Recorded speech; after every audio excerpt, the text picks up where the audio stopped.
live button and we are live. All right. Hello, everyone, and thank you for joining us to Lessons Beyond the Stethoscope. I am excited about what we are going to discuss today. You guys know, as usual, I'll give you a few minutes to go ahead and get logged on.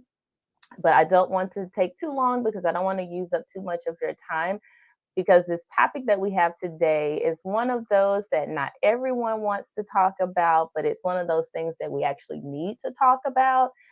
Before we get into it, you guys know I'm obsessed with the weather right now because Savannah has been flip flopping and doing like a week or two ago, we were in the 80s and then we dropped down to the 70s and then we popped back up. And so now I think starting out today, we're in the 50s.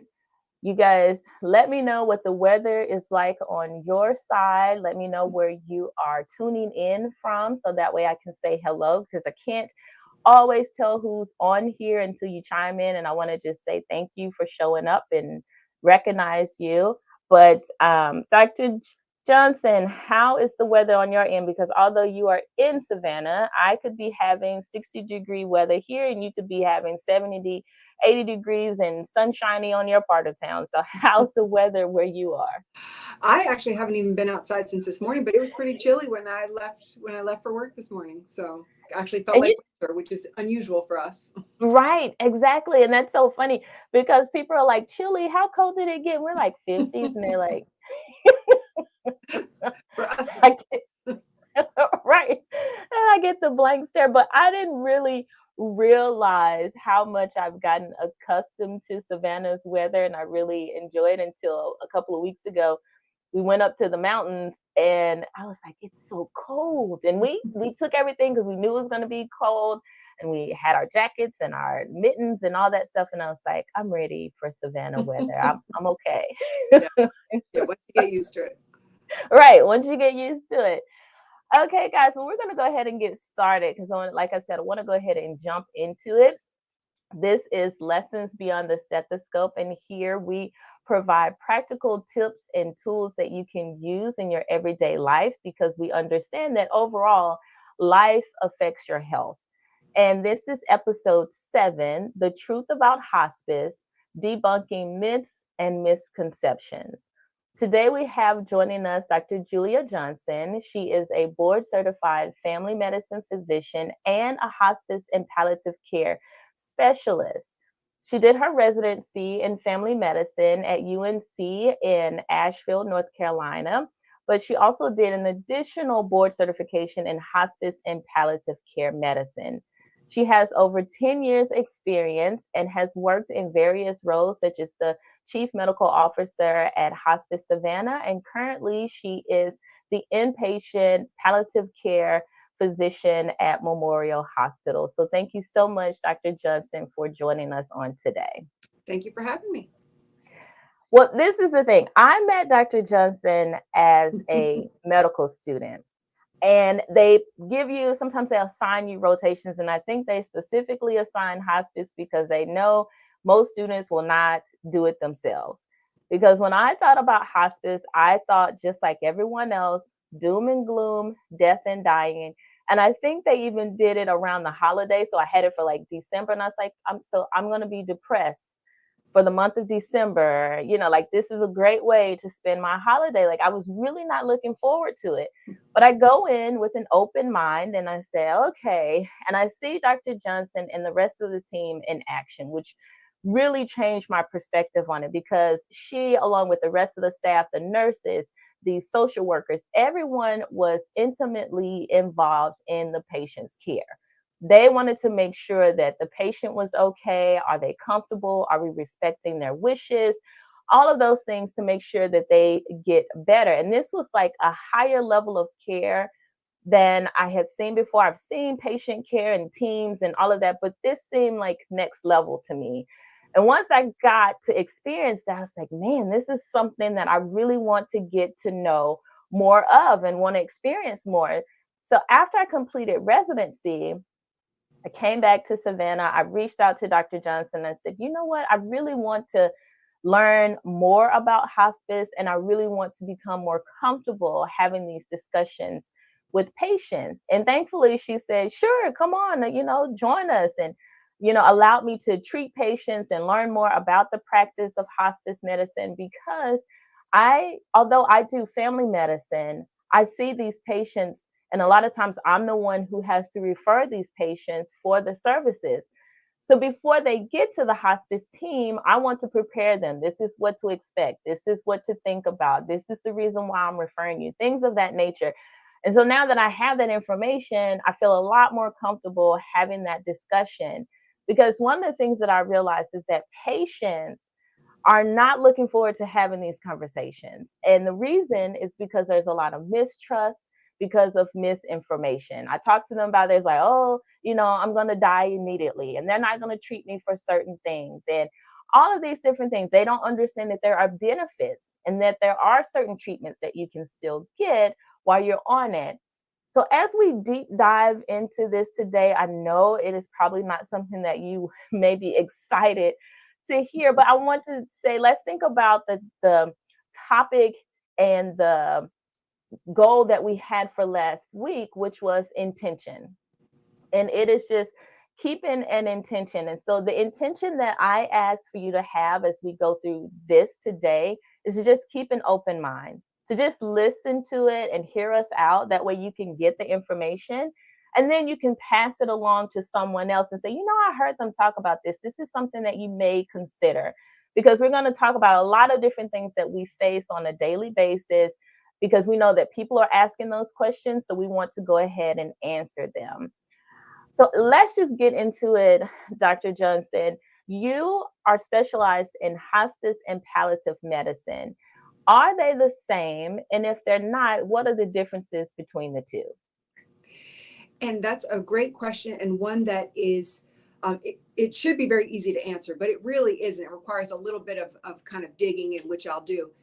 But most people really don't know the difference, and that includes most people on your medical team. So most physicians and nurses and other people out there in the medical world really don't understand the difference. So I'm going to try to clarify it for you, but please feel free to ask any questions because even in the explanation, it can be difficult to conceptualize. The easiest part to really understand is hospice because many people have experience with hospice, whether it's family, friends, neighbors. So they have some general sense of what it looks like and what it means. So we'll start with hospice for that reason. Hospice is a program that comes to you wherever you are to provide support for you and your family as you approach the end of your life. Not necessarily the very end of your life, but as you're dealing with the terminal phase of an issue. It's not a place where you go. And that's difficult for people because in the past, it was more of a place that people would go to spend the end of their lives. They would go to a hospice facility or to a hospice house kind of scenario. But that's really moved more towards a program that comes to you wherever you are. So where do most people want to be as they approach the end of their lives? Most people want to be at home. And so hospice is a way for you to be able to remain at home with everything you need to be comfortable as you approach the final stages of your life.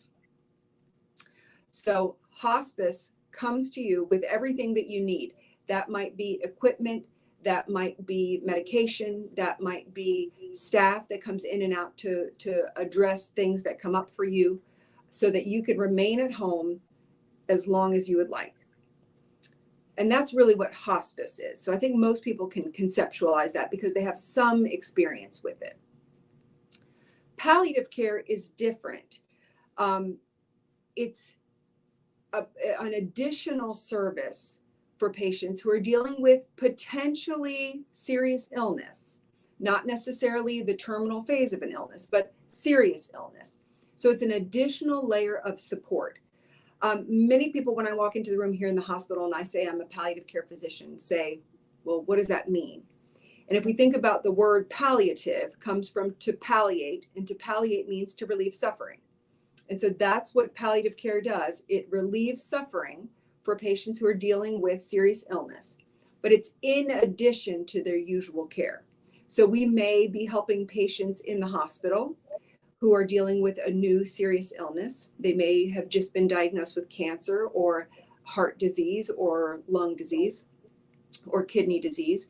And so we come in and help relieve the symptoms that come with that illness, in addition to all of the usual care that they're getting in the hospital or in an office, in a medical office. So it's not in place of, but in addition to. And additionally, in addition to helping with symptoms, we also help navigate the goals of care for patients, make sure they're getting the kind of care that they want, given that they may have new illnesses or progressive illnesses that are serious. Does that make sense? That does make sense. It's It still but you're right. Sometimes it's like, okay, hospice, palliative care. right. And we've made it difficult because we lump them together. We call it hospice and palliative care because the goals are the same. The goals are to relieve suffering. The goals of both hospice and palliative care are to treat symptoms, to treat patients and families so that they can be as comfortable as possible. But they're potentially different patients. Hospice patients are patients who are dealing with a terminal illness and ready to focus on their comfort and their quality of life as opposed to life prolonging treatment. Whereas palliative care is an additional layer of support for patients who are dealing with serious illness, not necessarily terminal illness, and are still receiving usual care, be it in the hospital or in the outpatient setting. But the Okay. goals are the same, to treat symptoms, alleviate suffering, and help guide patients moving forward. Did I That's clear a it up or make good it more No, more? no, that actually that's really good. And I like the point too that you made of hospice is it is n- quality of life, not necessarily prolonging. And we might get into it a little bit more later, but that is one of the things that I want us to have a discussion on because that's one of the things that I don't think people fully understand because with hospice, it seems like it's finite, that's it, nothing else. But they don't understand that, like you said, one of the benefits is quality.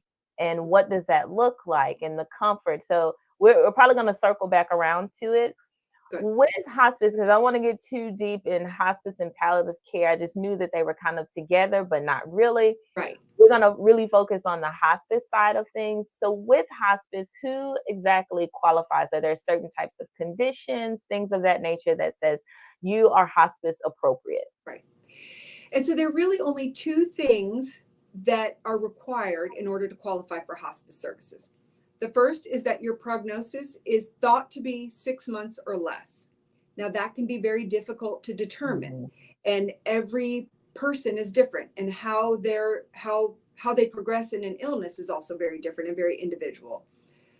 So the phrase that we use is that your prognosis is 6 months or less should your disease progress as expected. Mhm. And I'm sure you have seen many times, as I have, that sometimes the disease just doesn't progress as expected.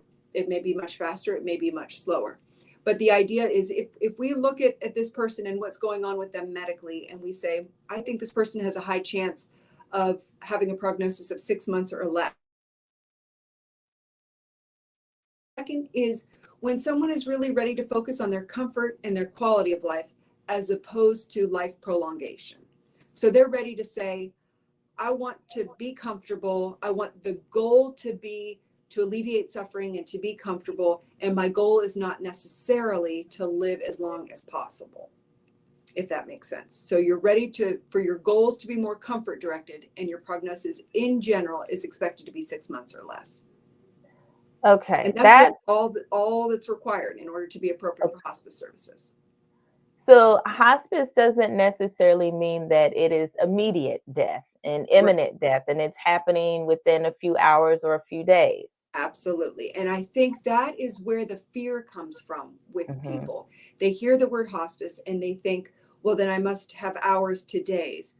When in reality, the real benefits that you get from hospice services are when you have a much longer period of time under hospice care, because that's really when you benefit from all of that love and support that comes from a hospice Mhm. team, both for you and for your family. Um, and so I think that's what we worry about. And so we kick the can down the road, and we really we become too afraid to avail ourselves of services that are appropriate for us until the final days and weeks. And so we just perpetuate that sense that hospice is for the people who are imminently dying, when in reality, you get much more benefit from it much earlier upstream when you're in the, when you still have months.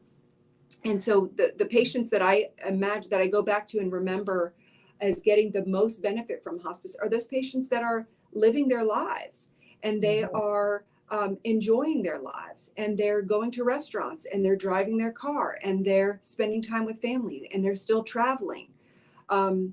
But they may have a prognosis of 6 months or less. And so they want to really pack that time in with all of the quality and all of the joy that they can.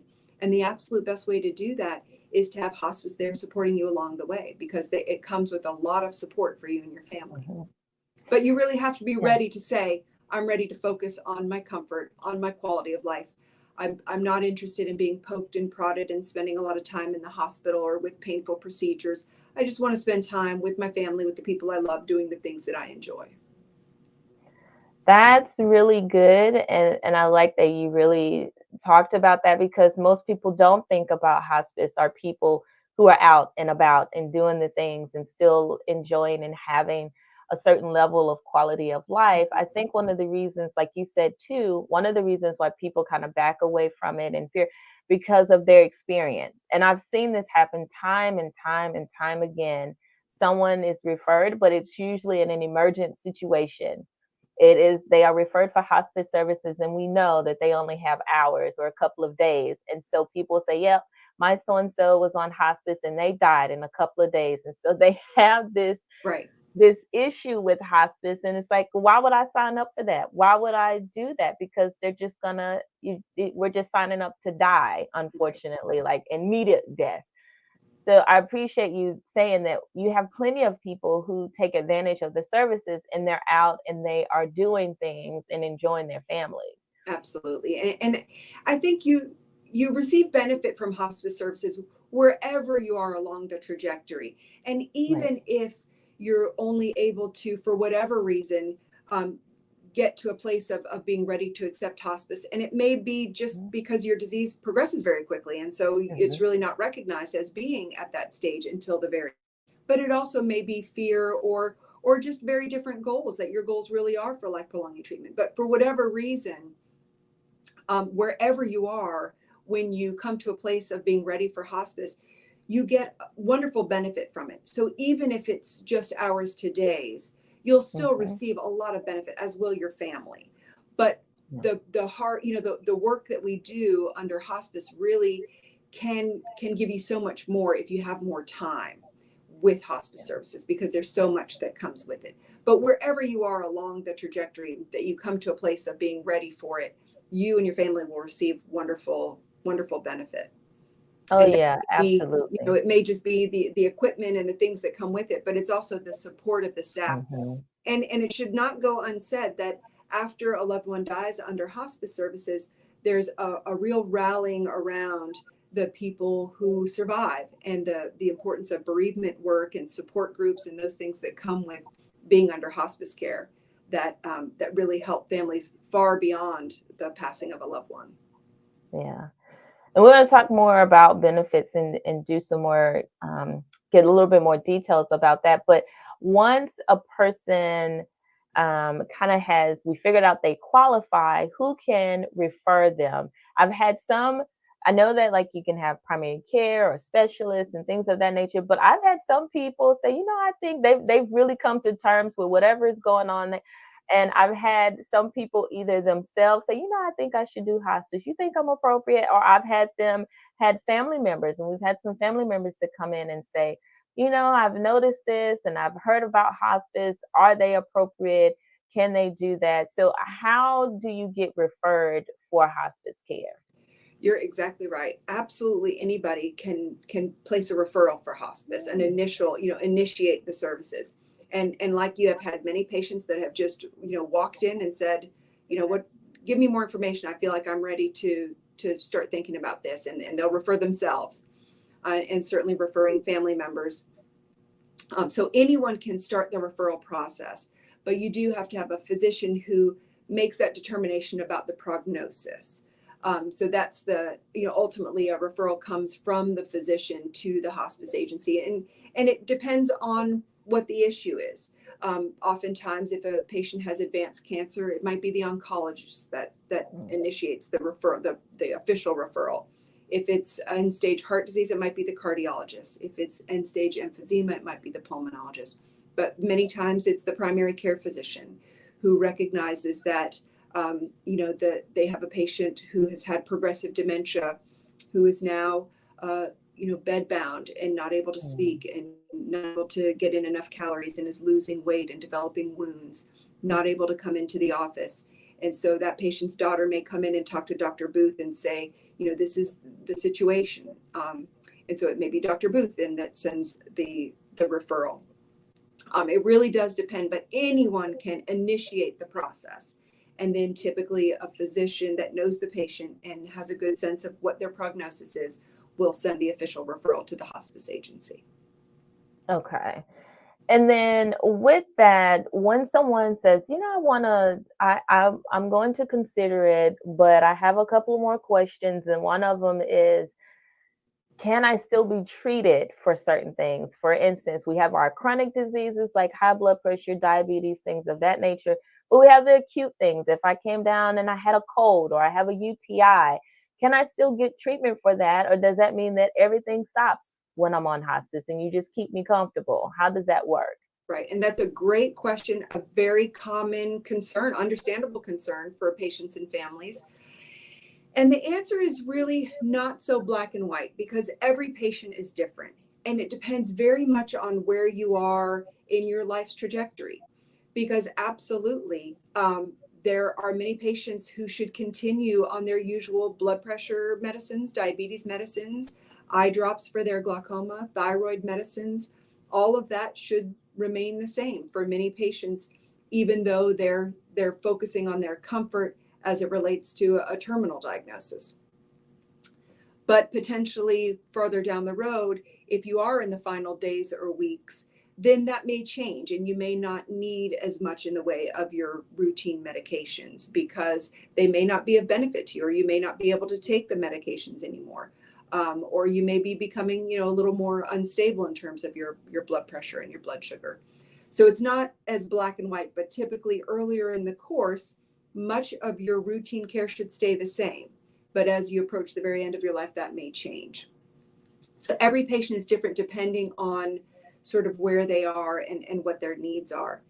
And then when it comes to unexpected things like infections, urinary tract infections, pneumonias, those kinds of things, also it does depend on where you are. But again, if you're up and around, watching Dr. Phil and feeding the cat, though you may have metastatic cancer and you develop a urinary tract infection, you should be treated for that with antibiotics, even under hospice care.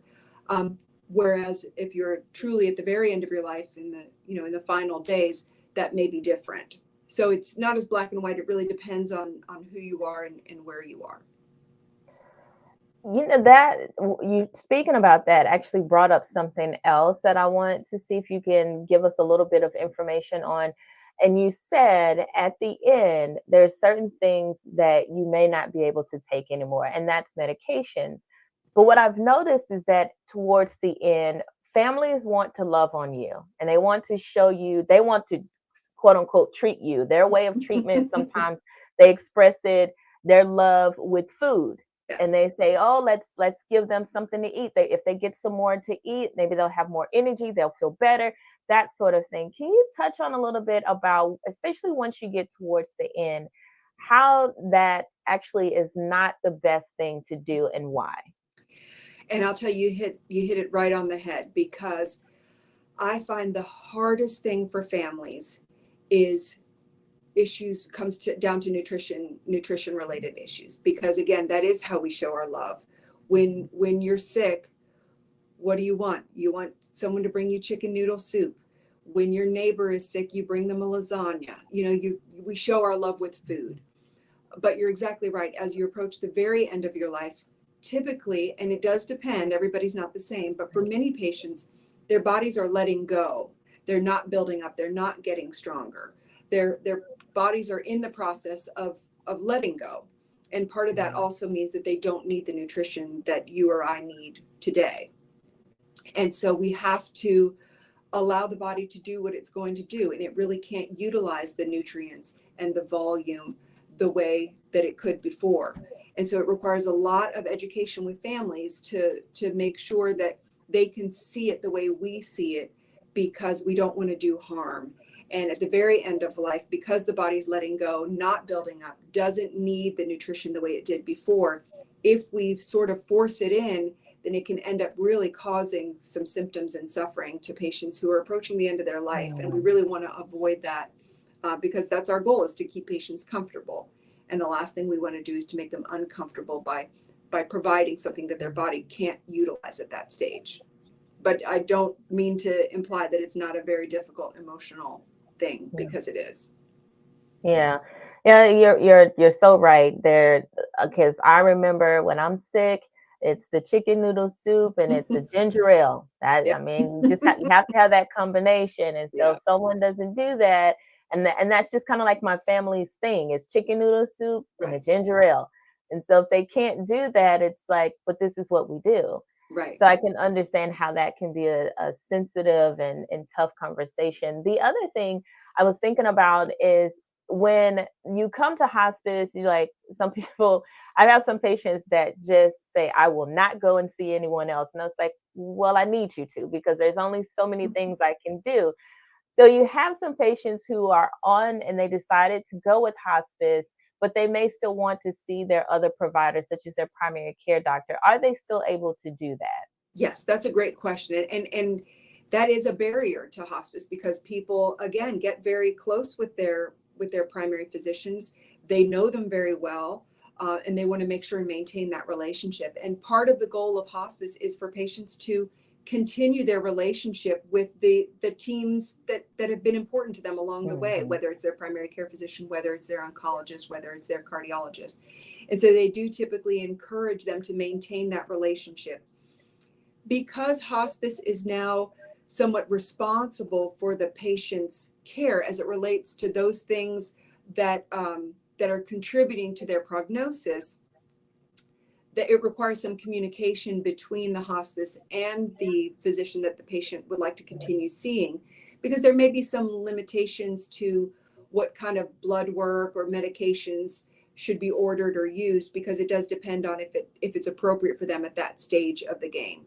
But absolutely, hospice typically encourages you to continue to see the important parts of your medical team that have helped you along the way, but in communication with the hospice, because the hospice is essentially responsible now for your care and the costs that come with that.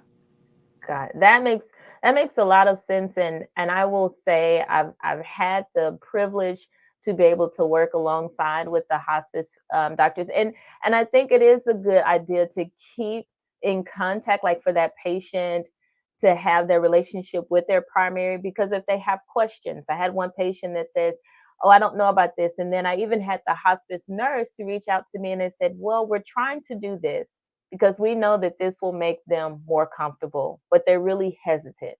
Can you talk to them about it?"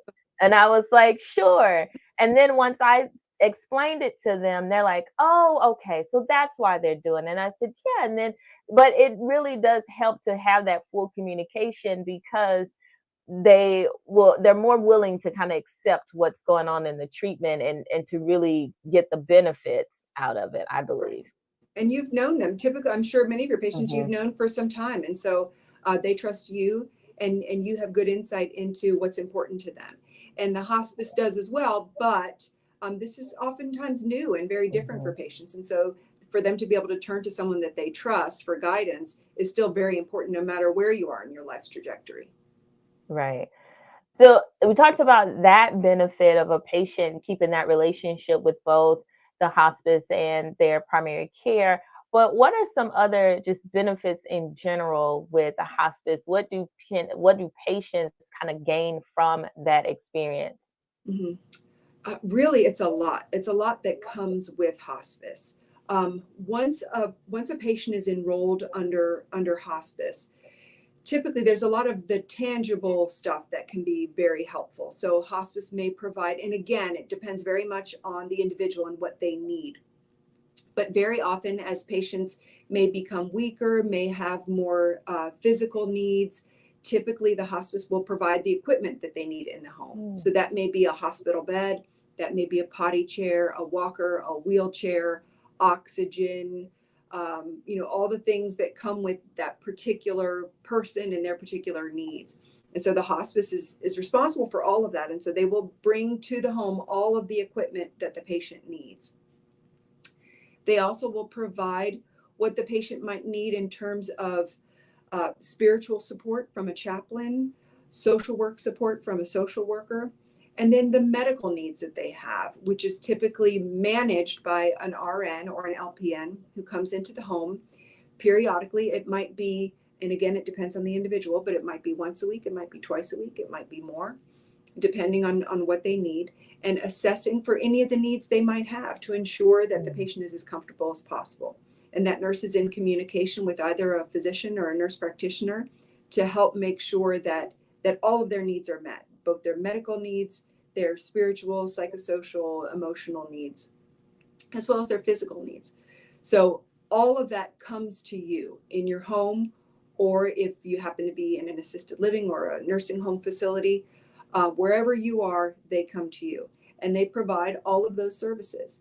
And for some patients, they might need more of one type of care, but other patients might need more of another type of care. And so they're very flexible and try to meet patients where they are and support them and their families, which is another key part of it, really helping support families who are going through this with the patient and anticipating the changes, as both the physical needs and the emotional needs of anticipating a loss, providing for bereavement after a patient dies. It's a lot that comes with hospice. The other thing that I notice, and for me, the benefit of it is the ability to get your affairs in order. And what I mean by that is things like the 5 wishes or advance directives, things of that nature. Because what I have noticed is that unfortunately, we have patients that are now no longer able to say what they need. They cannot verbalize their needs anymore. And they have a family member who's sitting here who's like, I don't know what to do. If they just have one person, then it's like, okay, maybe we can help you figure this out. But if you have multiple people, then it becomes a lot more difficult to help make that decision. But I know that this is the time to get those things in place, and then it lays it out. And now all that person has to do is say, this is what the wishes were. I know what I may want to happen, but if I truly want to do what they want, these are their wishes, and let's just respect their wishes. And what I found is even when people don't have like a 5 wishes or something like that in place, if they've had the conversation with the person and I said, well, what did they say? If something like this happened to them, what did they say they wanted? And once they verbalize that, they said X. And I said, okay, well, then that's what we're going to do. And they feel so much better because it doesn't feel like they are having to make the decision. It's because this person said this is what they wanted. And now I am just putting that in place. Right. With that, what is the difference between like a 5 wishes and an advance directive and those sorts of things? Perfect. That's a great question, a big question, and we'll try to go through it, because you're exactly right. The perfect scenario is if a patient can just tell you exactly what they want going forward, but that's not always the way it works out. Patients get sick very quickly. Patients get sick, unexpectedly. Things can happen where they may indefinitely not be able to communicate their wishes. And so the perfect scenario is if a patient can just tell you exactly what they want in terms of all the treatment options going forward. Right. But unfortunately, that's just not real life. And so the next best thing is if we plan for potential problems in the future, for potential, changes down the road. But we don't like to do that, do we? We don't like thinking about it. We don't like talking about it. We don't like making decisions about it. And so we avoid it. But then we find ourselves in situations where we become unable to communicate and no one really knows what we want. And then we really are laying quite a burden on the people that we love to give their best guess. They say, well, my mom never talked about this. She never told me what she wants. I'm going to have to go based on what I know of my mom. But that really does give people a real sense of a difficult cross to bear in that scenario. So the gift that we can give our loved ones is to do some of that work ahead of time. And so you talked about advanced care planning. And absolutely, the conversation is the most important thing, because that really does alleviate some of that sense of responsibility off of loved one. And so if a man tells his wife exactly what he would and wouldn't want should something happen, then she is able to communicate that and tell us with a great degree of certainty, this is what he wants. And that, again, like you said, helps alleviate that sense of responsibility, because they're not making that decision. They're just communicating the other person's wishes. So that is exceedingly helpful. But one thing that can be done that just makes it more black and white and helps guide the treatment teams going forward is what you described as the advanced care planning process, the advanced care planning documentation, because the conversation is the most important thing. But it's exceedingly helpful to have it down on paper for everyone to see. And it also helps with family dynamics, because like you said, you may have a large family, and dad may have had a lot of conversations with one of the kids about what he would or wouldn't want. He may say, I would never want a feeding tube if I have a stroke. And then he has a stroke, and that son can say, Pops told me he would never want a feeding tube. Well, there may be 5 other children that didn't have that conversation. And so they're all looking to this one son. It's absolute grounds for a lot of dynamics and conflict. So the best situation is to have it all written down in black and white, and then have that communicated to your family. Go through the process together, but then get it down on paper. So when people talk about advanced care planning documentations, the most common document that we refer to is called a living will. And people will refer to a living will kind of in a generic way. But we have to remember that we're talking about healthcare decisions and not necessarily financial decisions. So when patients tell me all the time, oh, I have a will, I have a living will, they're often talking about financial will. They're often talking about what will happen to the house and their property after they pass away. And that's not what we're talking about. We're talking about important healthcare decisions that may potentially come up down the road. There's no way to really anticipate everything that might happen to someone, but there are some common sort of decision points that are potentially, topics that need to be addressed, and preferably done ahead of time, in the calm, in the quiet, before an emergency happens. So those people who do living wills, complete living wills, oftentimes will do that at a lawyer's office, and they'll sit down and fill out documents about their healthcare wishes while they're also doing some financial paperwork. And that can be very helpful, except where does that document typically end up? Right. In the lawyer's office, or in a bank safe, or in a file somewhere in someone's locked cabinet.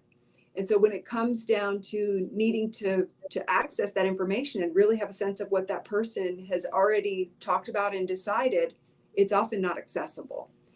And so while I encourage people to have the conversations and do whatever documentation is most convenient for them, doing a living will as part of your financial will at a lawyer's office is often not the most accessible when it comes down to healthcare decisions. So you had mentioned the 5 wishes document, and I wanted to go over that today because I'm sure you go over it with a lot of your patients. And this is the 5 wishes document.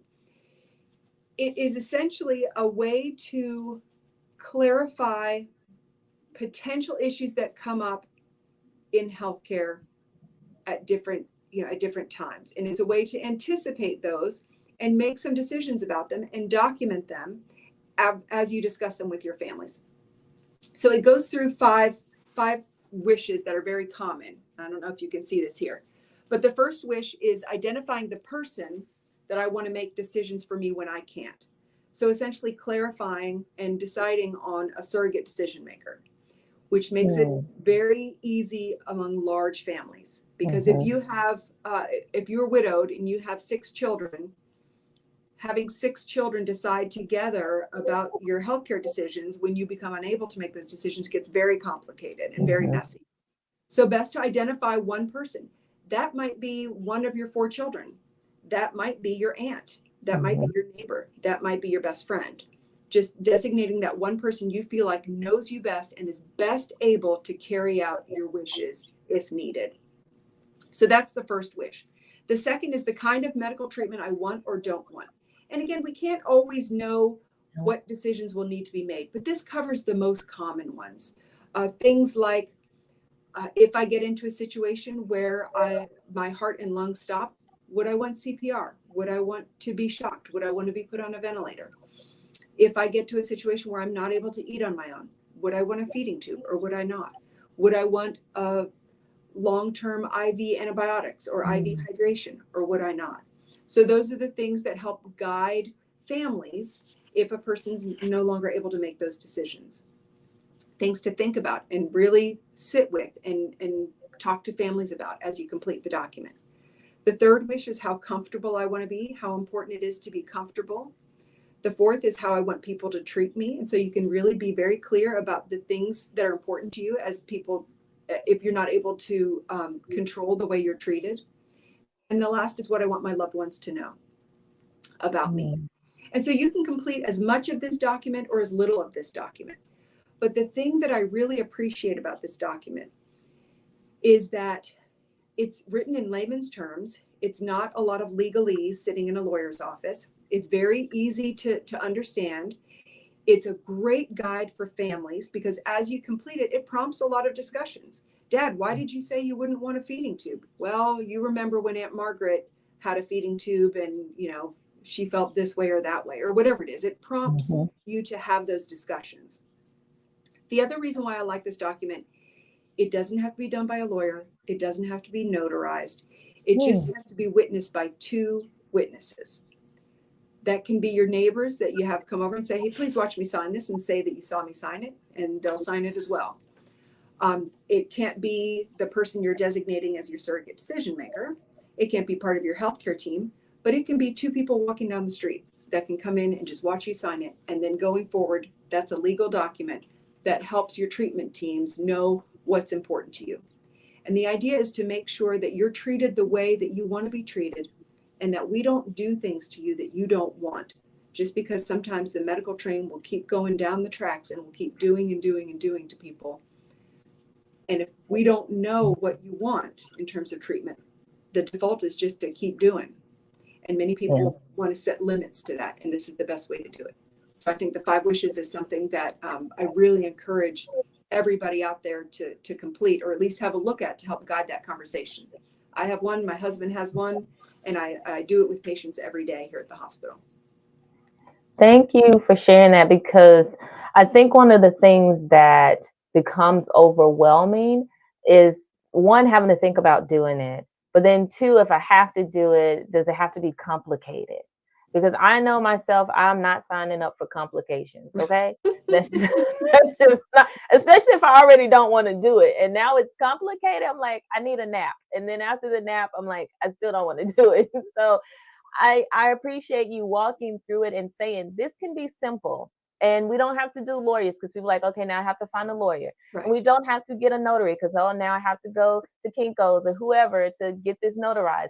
We don't have to do all those things. You just find your witnesses, you write down what you want, and then kind of go from there. But I love that you let us know that it's a very simple, it's a more simple process. It's just one of those things, guys. Again, intention. We have to be intentional, get in the mindset. We're going to do it, and let's go ahead and get it done. Absolutely. And I think it's very, I was just going to say, I think that people are afraid to delve into these questions because it gets them thinking about their own mortality, and that's difficult. But 201, the people that I know who complete these are so glad they've done it because it prompts discussions and thoughts, conversations with their loved ones that they may not have had. and they now feel like they've done it. They can, put it Mhm. somewhere where everyone knows where it is, and it's done. It's off your to-do list. It's off of this nagging sense of, oh, I should really do some planning. It's just done. And it really is very simple and easy. And it allows for you to really control the things that we can control. And I think that's really important to people. Yeah, that's good because being able to be in control of that, I think is one of the things that people don't realize. And like you said, it also, although you're having the discussion now, I'd rather have the discussion now when I don't necessarily have to and I'm forced to do it and then I'm like stressed out about it. But I can start to have those discussions now with my family and they can say, oh, okay, I didn't know about this, or, and we can do it now under a less stressful situation because I know once you hit the hospital and all these other things, you're kind of focused on that and your Mhm. treatment and things of that nature. Then I have to add this on top. You can get really overwhelmed, you can get irritable. All of those things can take place. And then it can create like that friction and stuff, like you said. Like family members are like, what? And you said you want to do what? But it gives you a little bit more time and it's a little bit more relaxed if Right. you're able to go ahead and start thinking about it and writing it out now. Absolutely. I really encourage everybody to do this and start having these conversations while it's calm. Do it in the calm, Yeah. because in an emergency situation, it's very hard to see the forest for the trees. Yeah. It really is. The next thing I want to talk about, we've talked about all these wonderful things about hospice. We know what it is. Patients kind of get a sense of it. They've been referred. Now it's time for us to have the conversation with them. It's time to have the talk. What way or how do you approach the conversations that you have with these patients and their families? Because what I understand is a lot of times this is not just a one person, it's not just the focus is on the patient. They usually bring family members in, even friends in, to help them make this decision. So how do you approach that situation? Right. For me, it's really getting at what the patient's goals are. Mm. What are their hopes for themselves? How do they want to spend their time? And what's really important to them? Because if a person has said, I've been treating this cancer for 3 years and the cancer has progressed despite all of the treatment, they often get to a place where they're weighing the balance between continuing treatment, that comes with a lot of side effects and Mhm. toxicities and impacts on their day-to-day lives, versus focusing more on their comfort. And while it's a very difficult decision for them, it all comes down to what their goals are and how they want to spend their time. And so I really try to get at that for each patient to really understand what's important to them, and that will generally, um, really clarify for me what's the best, and clarifies for them what the best way is to move forward. And that Mm. often is with focusing on their comfort and their quality of life, which, it typically aligns with more of a hospice philosophy. But it really getting at what's important for the patient, what their goals are, and how they want to spend their time. Okay. One of the toughest things that, and it's one of the more frequent things I've heard people say, and sometimes I have to figure out how I'm going to approach it. So I like to know how you do it. One of the things that I've heard people say over and over again is if I go on hospice, I'm giving up. Right. And then they have family members who say, "Yep, why'd you choose to give up? You're giving up. You're not fighting the fight. You essentially have just stopped everything." And we've talked about what the benefits are, but even at a point, and we talk about all those things in the back of their mind, they're thinking also, maybe I am giving up. So how do you approach that? I think it is very difficult because, we use battle language a lot in Hmm. medicine. I'm going to fight this cancer. We're going to, fight this tooth and nail. And it can be very helpful, to get people through very difficult situations and to deal with a lot of difficult side effects and poking and prodding and things that can be very tough to deal with. And so having a very, tough stance and a fighter's mentality helps people get through very, very Hmm. difficult times. So it can be very helpful when you are able to win the battle, when you're able to get through to the other side. But what happens then if the illness overwhelms you, the illness progresses despite everything that the patient and their medical team has done, then we're left with this sense of losing the fight or not winning the battle. And I don't think that's fair to do to patients, because it really does take a toll on your psyche when we use that battle language. But we do it all the time. And so that also leaves us with, if we're no longer fighting this battle, then we must be giving up. And I don't think that's fair to say to patients, although I know we do it every day. And so I try to look at it more as changing goals. Our goals were in this arena, but now it's time to change goals that fit better with where you are in your life and what's important to you now. And while it was important for you to continue with the chemotherapy and the radiation and the things we were doing, now that you've weighed the benefits and the burdens of that kind of care, and you're transitioning and changing goals to a different kind of care that meets your needs better now. And those goals will be different. They won't be fighting goals. They'll be comfort directed goals, because that's what your body needs right now. And that's the kind of support that you need right now. But I don't doubt that it is very, very difficult. That's good. I love, see, guys, that's why I have Dr. Johnson on here today. Because no, but that's really good, because that is a really huge thing. I mean, if you think about it, there are pink boxing gloves for breast cancer. We're gonna beat it. We're gonna fight the cancer and that sort of thing. And some people do well, and that works. And I get it works great. Yeah. It works great. But I like the fact that you say, okay, now we're changing goals. Our goals are different. In that mindset and in that arena, that was appropriate. But now we've changed our course. We've changed what we want to do. And these are our new goals. And I love that, because I think by saying it that way and for people seeing it that way, that also can bring them a little bit more peace and comfort about the decision that they decided to make. Right. And I think it's very important that we work with families as well, because they also it's also a difficult transition for them. And so they don't know the most helpful things to say. They don't know the best way to support someone necessarily. It's a difficult transition for them as well. So it does require a lot of working with families to make sure that they're comfortable with these changes, and always putting the focus on the patient and what their needs are and what's most important to them at that time. And I like that you brought up about the support and how to get the families to support them, because my other question was going to be, sometimes we have some patients that say, I'm ready. This is where I want to go. This is what I want to do. And I need you to get the rest of these little people on board, because they're not ready. Right. So Absolutely. how do you approach that and get the families, the rest of the family on board to say, yeah, this is what they want to do, and this is how we're going to do it? That is a very common scenario. And in fact, there's another scenario that's similar. A patient will tell me, listen, I'm tired of this. I don't want to do this treatment plan anymore. I'm ready to be home and spend time with my family. But I've continued to do this longer than I wanted to, because I know my family wanted me to continue this fight, that they wanted me, I don't want them to see me as giving up or letting go. And so I've continued much longer than I would have. And it's difficult for them to navigate that conversation.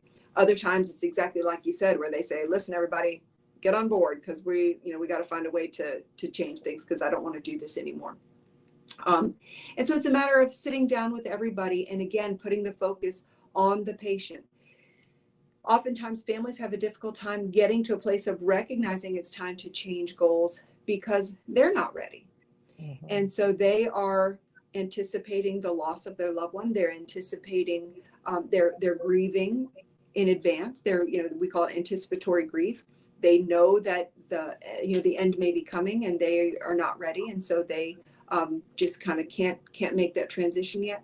So it requires a lot of working together, putting the focus on the patient, recognizing that their goals are the most important at this juncture, and recognizing what they've been through to get there.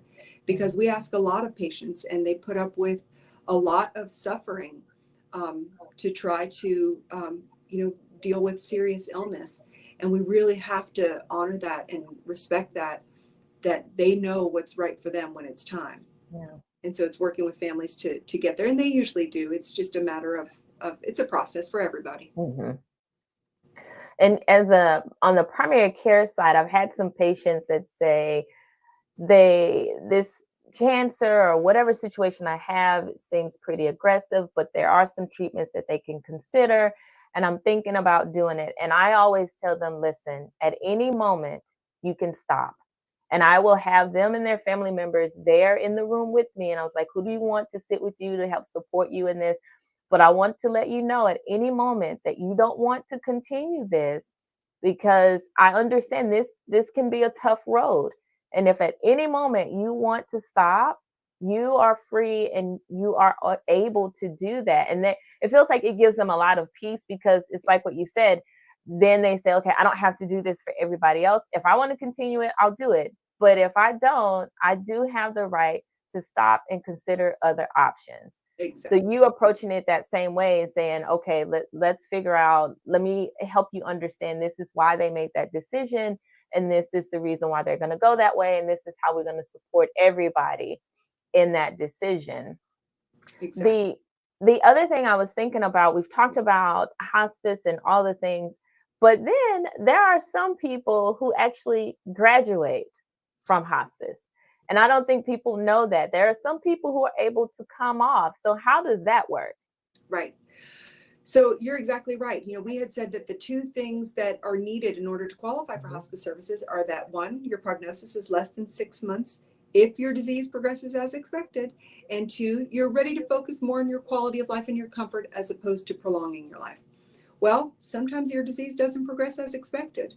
And so, very often, patients live much longer than 6 months while on hospice care. And some of that is because of the support that they get from hospice care, right? They're not going to the hospital where you pick up infections and, you have all these procedures that have complications.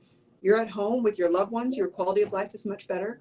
And so, actually, studies have shown that for many illnesses, patients actually live longer when they're under hospice care than when they're not, which is interesting because, of course, the community in general would say, oh, once you're under hospice care, your time is going to be shorter, when in fact it's probably longer.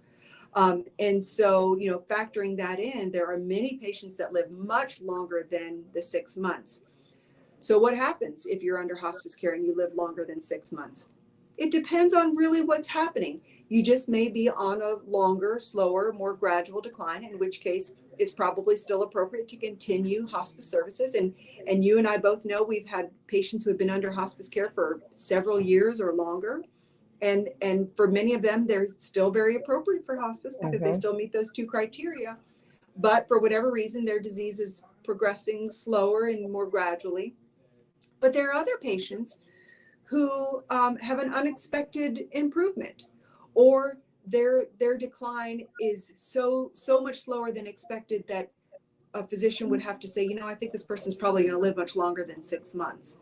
And so for both of those scenarios where someone unexpectedly improves, or if their decline is really not expected to be in the 6 months range, then they might graduate from hospice, meaning they receive hospice services for a while, but at some point, one of those two things happens, and the team says, it's time to graduate from hospice and move back to your usual care. And for many patients, that can be a wonderful thing. But as we've talked about, with all of the support that you get from Mhm. hospice, oftentimes families really appreciate that support. And so having hospice, leave you can actually be very, very difficult for families, Yeah. even though they're conflicted, because it means, oh, this person might be with us much longer than we expected. But, with a lot of needs that hospice is there to help Mhm. support. And if hospice has to move on for a while, then that can be tough. It's often with a very conflicted, sense for families. Uh, I didn't even think about that part about how some people, because some people think, "Oh, I graduated from hospice. I'm good. That's great." But then you're right, because there's so many great services like Mm-hmm. music therapy. Yeah. Like they have all these different things that I didn't even know that people like massage therapy. I was like, I would have a masseuse coming in like every day. They're probably like, "Listen, you're overutilizing the services here."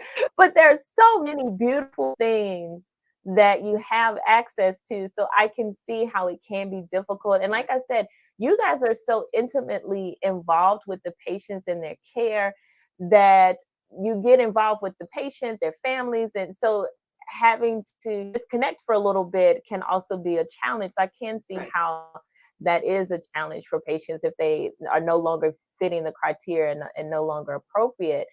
Well, thank you Absolutely. so much for like just going through all these things. There's so many things, but is there anything else that you would like to add that you say, you know what, I want to expound on this, or people should really remember this if they remember nothing else about hospice? Do you have anything else you'd like to share?